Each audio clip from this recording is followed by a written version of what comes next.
Hey everyone, before we dive in, here's something really cool.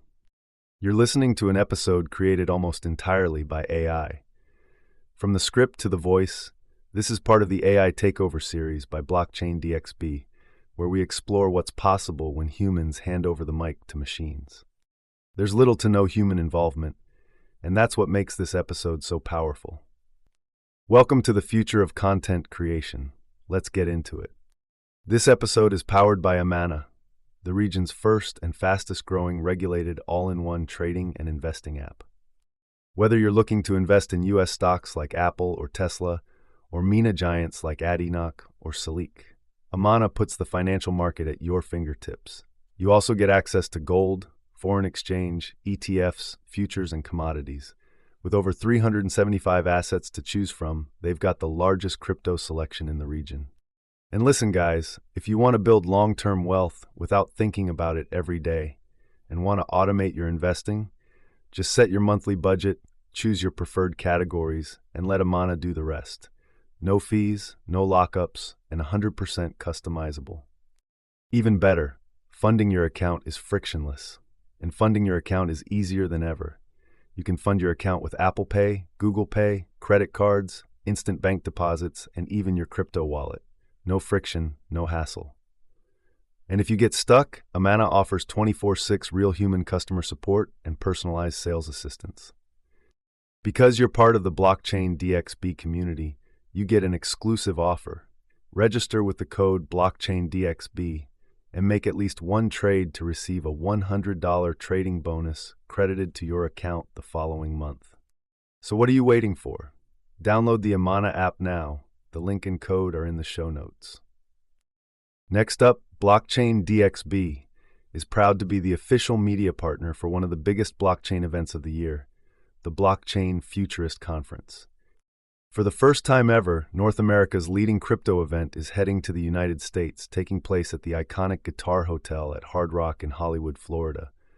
Alongside it is ETH Women, happening simultaneously. Expect multi-stage panels, NFT galleries, DeFi showcases, tech demos, metaverse experiences, and more, all under one roof. It's where the smartest minds in blockchain, crypto, and AI will converge. Get 25% off tickets by using the code DXB25. And yes, I'll be there with exclusive live coverage, behind-the-scenes interviews, and spotlight features on groundbreaking projects. Mark your calendars, November 5th and 6th, 2025. Visit futuristconference.com and use code DXB25. Link is in the show notes. Next up, Blockchain DXB has two more interesting partnership news to announce. First up, with Future Blockchain Summit and Fintech Surge 2025. Blockchain DXB is an official media partner of Future Blockchain Summit and Fintech Surge 2025.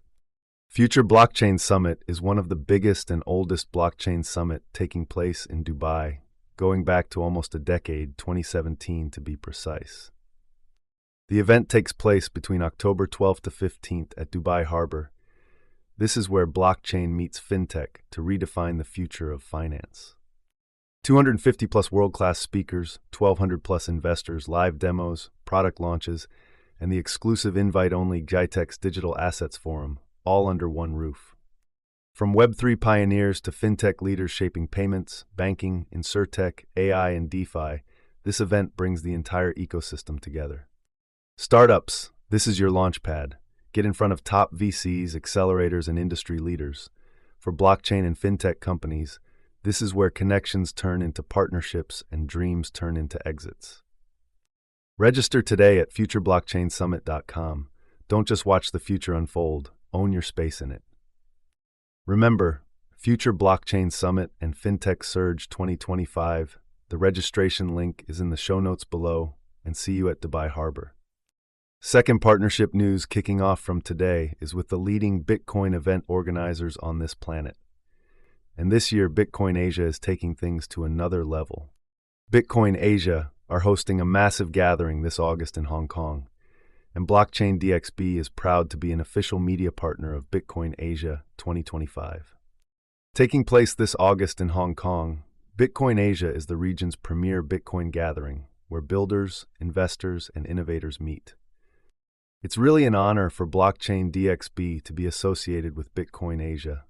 Now at this event, expect powerful keynotes, bold conversations, and a headlining session with none other than Eric Trump. He will be sharing his vision for Bitcoin's long-term potential, its role in global finance, and Asia's massive impact on adoption, and a lot more. So listen up, guys.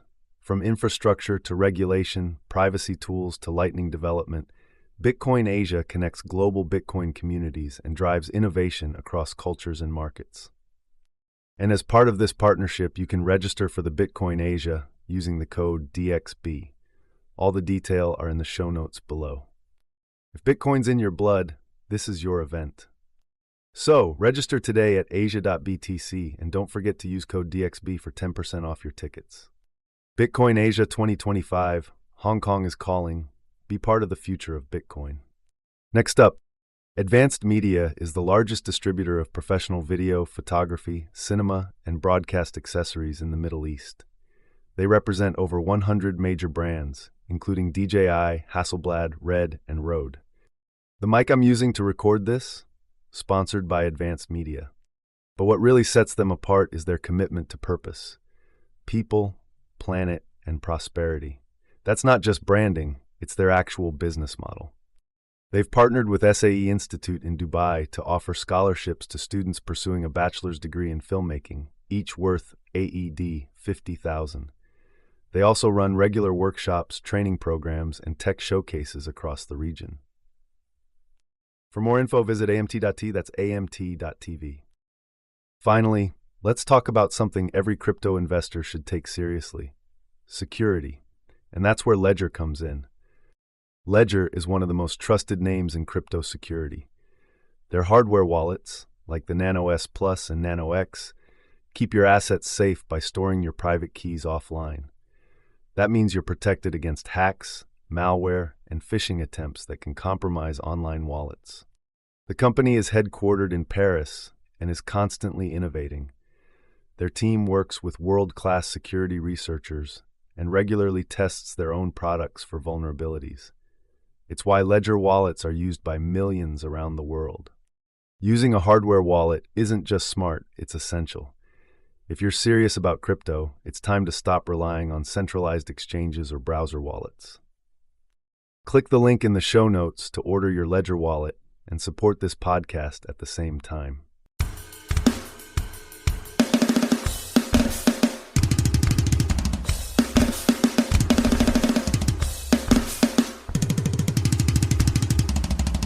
Welcome back to the Deep Dive. If you felt any whiplash trying to keep up with financial and tech news lately, well, you are definitely not alone. Yeah, not at all. Our stack of source material today presents this really fascinating and often contradictory collision of ideas. It really does. We're tracking everything from, record institutional cash pouring into digital assets. Right. Just as those same markets are showing these textbook signs of manipulation and fear. And then there are these high-stakes political moves in AI regulation. It's a moment that's just defined by contradiction. We're in December 2025, and the commitment from the world's largest financial players, the asset managers, the corporations, it's never been stronger. Never. But this long-term sort of maximalist vision, it's being violently tested every single day by short-term market volatility and this deep regulatory uncertainty. So our mission today is to rapidly synthesize all of that and arm you with the specific insights that, cut through the noise. Right. We need to understand a few critical conflicts. First, how is it that 65% of corporate Bitcoin treasuries are sitting underwater right now, yet the biggest institutional buyers just refuse to stop accumulating? And then we'll look at where true mass market adoption is actually happening, and it's kind of hiding in plain sight on YouTube, of all places. We'll also examine the high-stakes political fight over who gets to dictate the future of AI. The federal government versus states like Colorado. Exactly. Plus, we'll look at accountability with the major sentencing of a notorious crypto fraudster. And finally, we're heading to the Middle East to look at exactly why Abu Dhabi is so rapidly becoming the global nexus for tokenization. Let's do it. So let's jump in immediately with just the sheer weirdness of the market right now. Okay, so let's start with that strange price action we've seen. Bitcoin hovering around the $92,000 mark. Yeah. We had the FOMC meeting, and the Fed chair cut the interest rate by 25 basis points. What? Now, by all traditional metrics, that's positive macro news. That should be jet fuel for risk assets, shouldn't it? Logically, yes. It absolutely should boost prices. But the sources are crystal clear on this. The market did the exact opposite. The reverse. In reverse. Traders, anticipating the cut, had already front-run the news, pumping the price up beforehand. And then the moment the announcement dropped, The price actually fell. It briefly dipped below $90,000. that feels less like macroeconomics and more like, I don't know, a high-stakes coordinated manipulation. It's hedge funds buying the rumor and selling the news. It's a classic Wall Street strategy applied to an asset that's supposed to escape all that centralized control. And that institutional influence had a very real impact on sentiment. The market sentiment index is still deep in fear, falling slightly to 29. And the ETF outflows. Significant. In the last 24 hours, total crypto ETF outflows of over $120 million. Wow. Bitcoin ETFs lost $78 million, and Ethereum ETFs got hit with about $42 million. It's a deep crisis of short-term confidence. But wait, if confidence is that low, and capital's rushing out of the two biggest assets, how do you explain the countertrends? I mean, Solana ETFs actually saw inflows, $11 million. Right. And Ripple XRP saw small but positive inflows too. It's a bit of both market confusion and, I think, a rotation.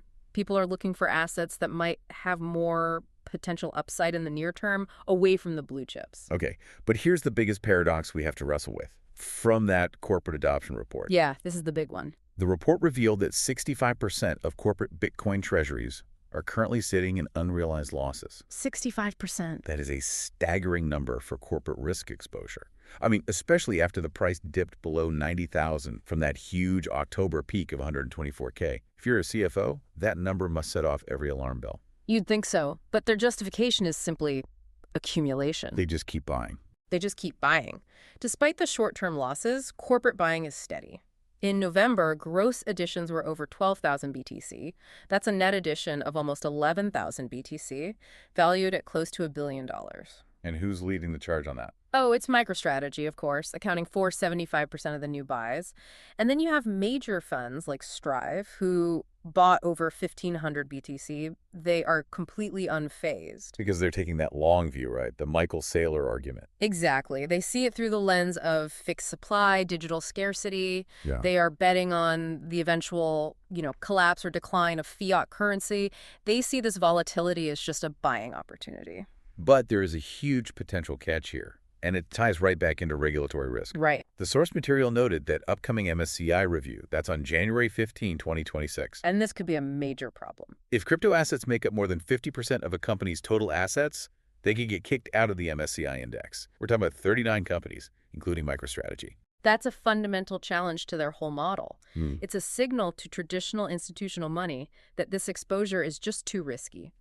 Institutional commitment comes with institutional constraints, and those constraints could soon force a massive divestment. So moving from the immediate headaches of price volatility, Right. let's look at where long-term true mass adoption is actually breaking through. And it's happening with basically zero friction. And this is the stablecoin story. I'm talking about PayPal's PYUSD and its integration into YouTube payouts for U.S. creators. This is a monumental shift. And it's monumental because it strategically removes the single biggest barrier to entry for normal people. The complexity. The complexity, the friction. The major hurdle is forcing non-crypto users to learn about self-custody, private keys, gas fees, all of it. And PayPal just completely sidesteps all of that. So why this matters to you, the listener, is because the average creator doesn't have to become a crypto expert. Not at all. They just log into their PayPal account, click a box, and select PYUSD. YouTube isn't handling the crypto. PayPal is managing the entire on-ramp and off-ramp. Exactly. And that makes digital currency feel safer, it feels familiar, and it's immediately integrated into their daily life, their cash flow, without them ever needing to touch a decentralized exchange. It's regulatory comfort meeting user experience. Perfectly put. It introduces the digital dollar to millions of non-crypto users instantly. And the numbers, they really back this up.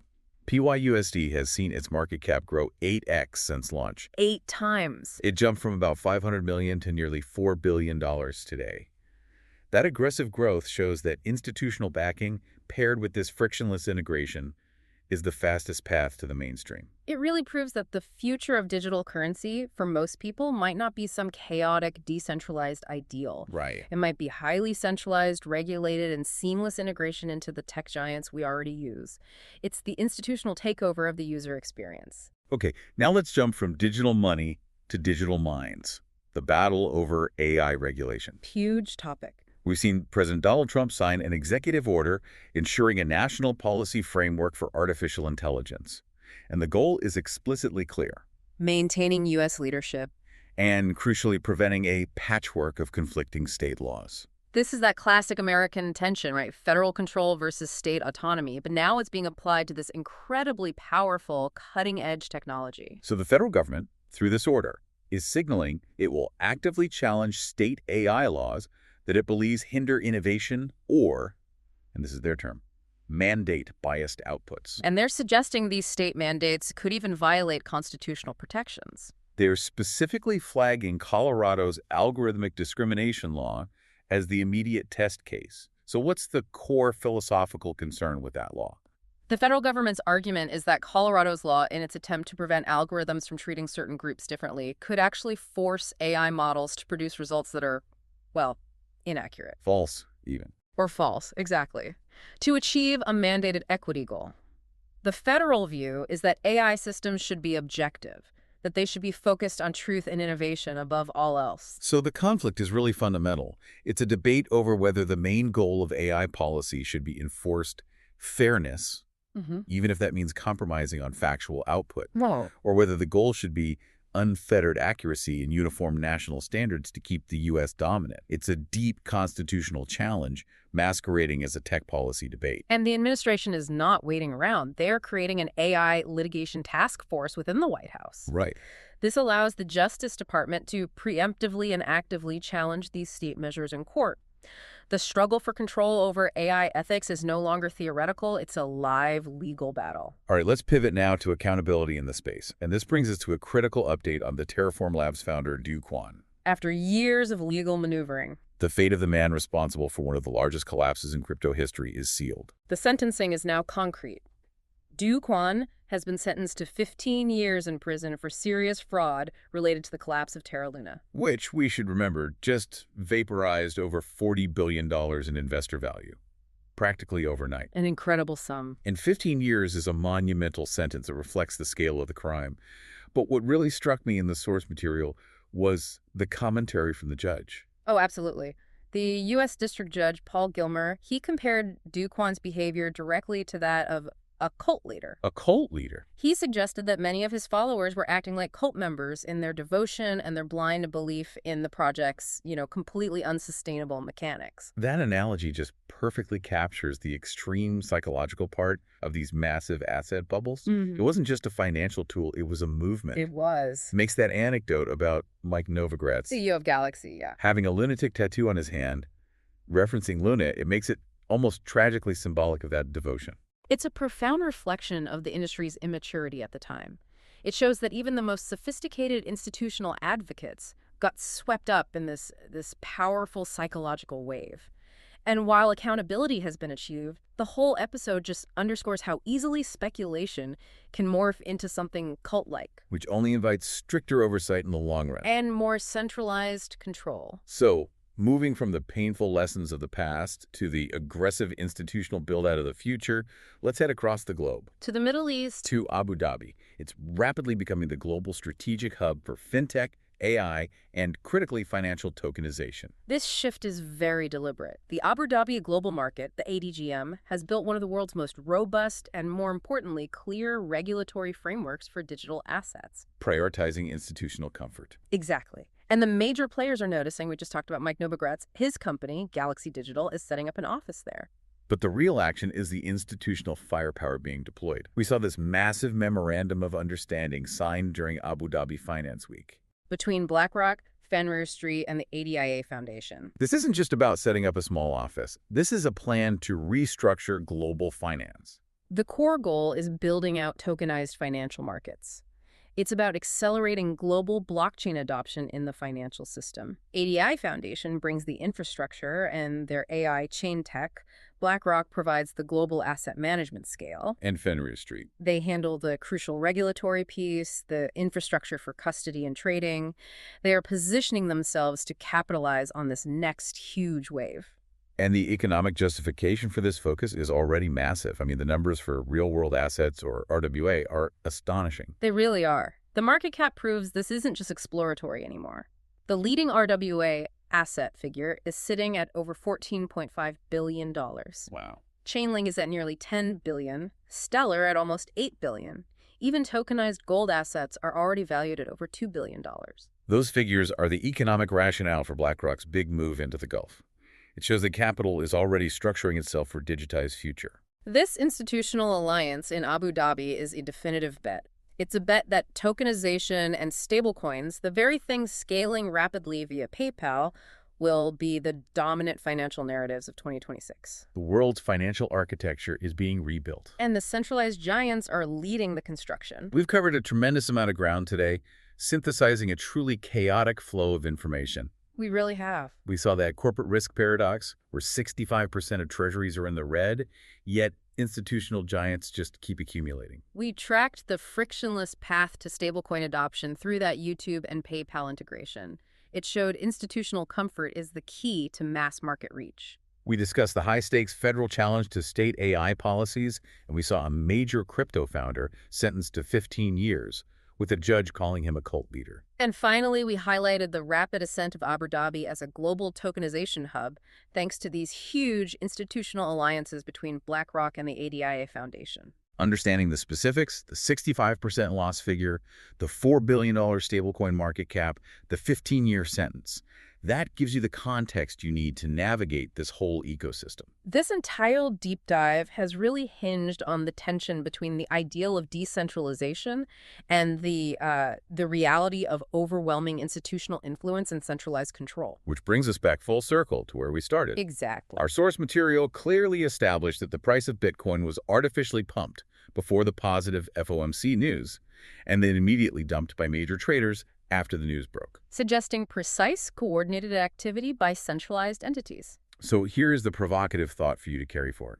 If powerful centralized hedge funds are able to manipulate the price of a supposedly decentralized asset like Bitcoin so effectively, based on predictable macroeconomic news, how much of the future digital economy, from stablecoins to tokenization, will truly be decentralized? Or is market simply being corralled and controlled by the very institutions it was originally designed to replace? That is the real tension that defines 2026.